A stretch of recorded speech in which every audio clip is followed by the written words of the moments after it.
So when it comes to the show Bluey, there's of course a ton to enjoy, such as the great stories, fun characters, surprisingly goated soundtrack and visuals, and much more. But assuming you're even watching this, I'm sure you already know that. However, one thing that doesn't really get as much attention is the actual production of the show itself, as in the people who are not only in charge of it, but also the animators, designers, and so forth, which is something that tends to get forgotten considering how much of an otherwise juggernaut the show is now, but still very important and arguably crucial to its success, as without it there would literally be no show at all. And with that in mind, this takes me to some news I've learned recently, where a former lead art director for the show has actually come out about their experience working on Bluey. And unfortunately, going off of some of the things they recently mentioned, the work environment there wasn't very great. But before I get into further detail on that element, I should briefly clarify where this source actually comes from. As far as I'm aware, most of this news comes from an article on a site called Substack,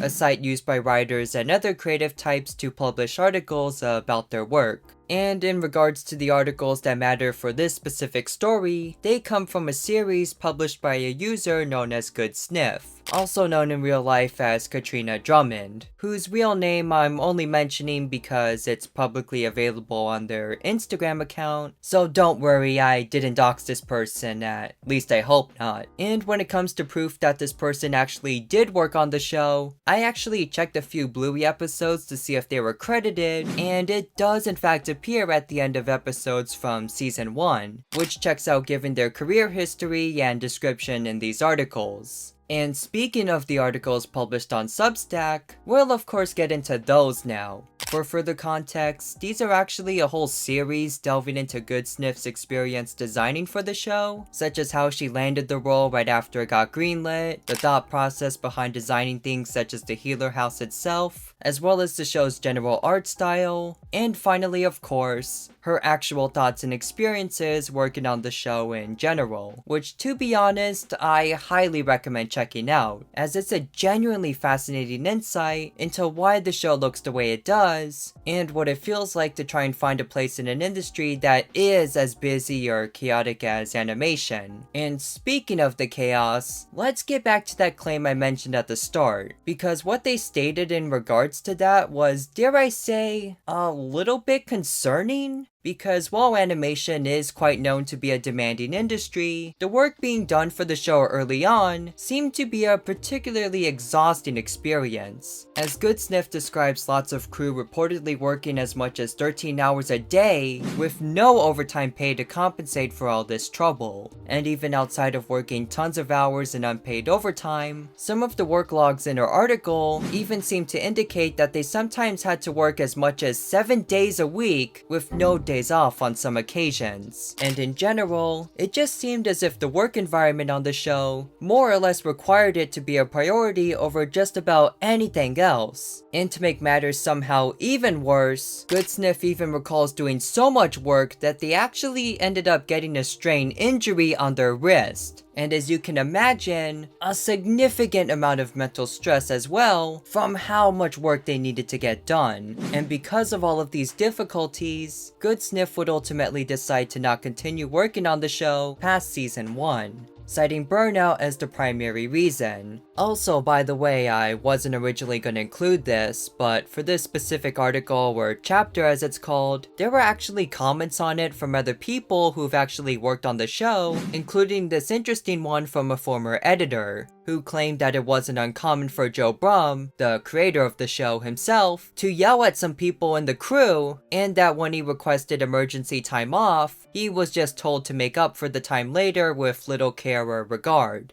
I'm not sure if I should mention this person's name because their speaking out about the issues is definitely a lot more low-key than Good Sniff's story was, but regardless, it's not really helping the case here for Joe Brum or the others in charge. Now, of course, with that said, you could argue once again that animation or any kind of work related to movies or shows is not easy. There's tons of steps that must be finished and lots of people to please for even the simplest works to get done. But regardless, all of this news just doesn't sit right with me, because as much as I enjoy the show and its qualities really do shine, that's not an excuse for people behind the scenes, either in leadership, design, or perhaps even animation, to be suffering. As there's a big difference between just the occasional work stress and challenges, and then just straight up crunching to the point of burnout and potential harm being caused. And in general, it's pretty clear that the work environment around the show's first season at least, while very close-knitted and connected, was also extremely stressful and mentally draining for its crew. Although, with all of that said, considering that these events did take place a few years ago in the show's really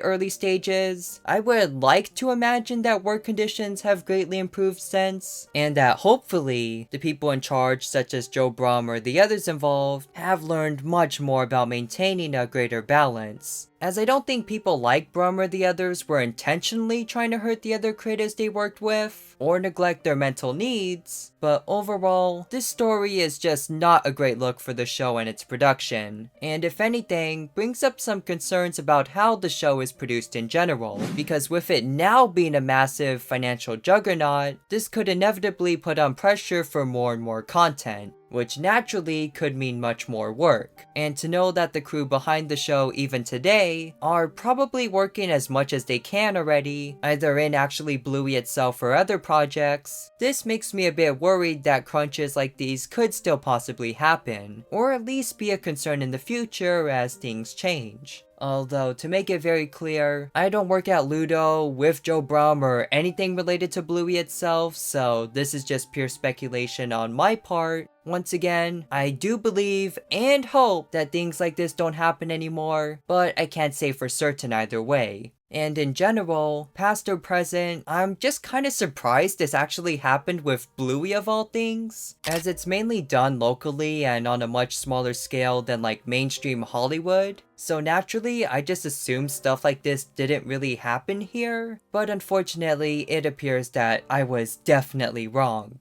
However, with all of that said, I'm also honestly curious to know all of your thoughts about this story. Personally, I thought it was much worth sharing, as I do think this kind of behavior is very concerning and something that should definitely be called out. But with this subject in mind, I do feel like it's also worth beginning a discussion on how situations like these can be prevented in the future, or at least just making sure that these voices and concerns are actually heard. Because going off of what Goodsniff herself said, it's always important to remember that no matter how lucrative or exciting a job or any task can seem, mental health should always come first, as without it, everything else will only fall apart or fail to reach its full potential, with Goodsniff ending her third chapter specifically saying, quote, "It doesn't have to be that way. You can make something great without killing your crew. When you treat people properly, when you are under the pump and you need someone at their best, they will always rise to the occasion." With how Bluey was structured, we felt respected enough that we did give it our all. But I think we could have done even better if we'd struck a healthy balance of work and our lives outside of it.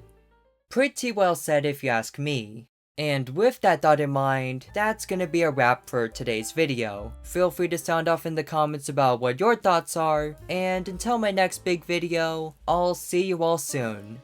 Goodbye everyone.